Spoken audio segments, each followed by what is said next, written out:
Baik, pada video ini saya akan menjelaskan tentang bubble sort dan selection sort.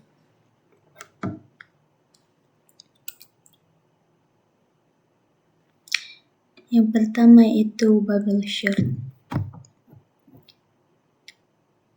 Ini adalah list berisi angka yang akan diurutkan. Kemudian, ini berfungsi untuk mencetak data sebelum diurutkan.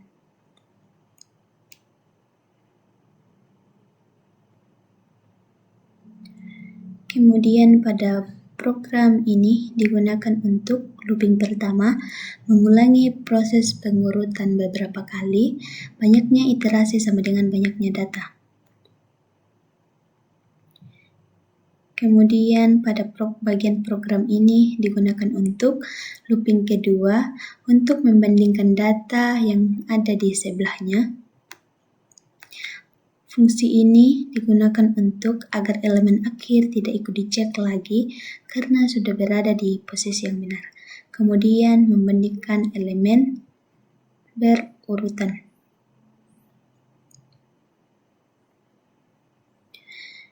Pada program ini digunakan untuk membandingkan elemen KJ dengan elemen setelahnya. Jika kiri lebih besar dari kanan, maka harus ditukar. Kemudian melakukan penukaran dua elemen. Kemudian ini untuk menampilkan hasil array pada setiap iterasi. Program ini digunakan untuk mencetak data setelah diurutkan. Kemudian selection sort sederhana. Ini adalah data yang berisi angka yang akan diurutkan. Kemudian pada print ini digunakan untuk mencetak data sebelum diurutkan. Pada program ini digunakan untuk mencetak garis panjang 40 karakter untuk memperjelas tampilan. Kemudian ini untuk menyimpan panjang data ke variabel n. For i in range ini digunakan untuk looping utama, memilih posisi yang akan diisi nilai terkecil. Min index sama dengan i untuk anggap elemen posisi ke i adalah yang paling kecil.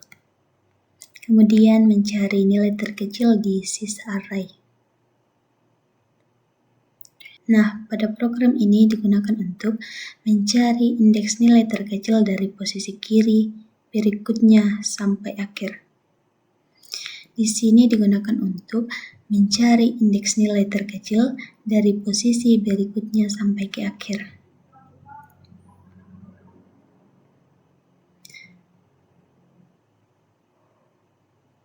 Nah, di sini program untuk menukar nilai KI dengan nilai terkecil yang ditemukan pada versi sederhana ini, meskipun indeksnya sama, tetap ditukar.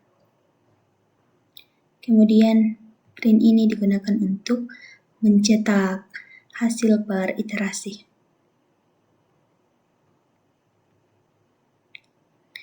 Nah, program ini digunakan untuk mencetak data setelah diurutkan. Kemudian selection sort optimasi aman. Ini berisi data yang akan diurutkan. Kemudian di sini untuk mencetak data sebelum diurutkan.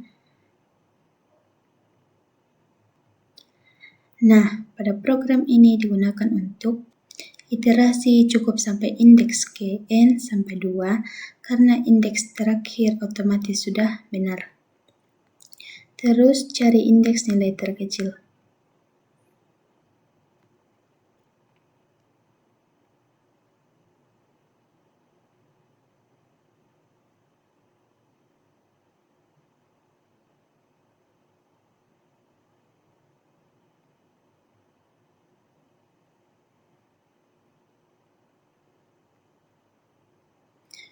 Nah, pada program kali ini dilakukan untuk tukar hanya jika memang berbeda, jadi lebih efisien karena tidak melakukan swap yang tidak perlu.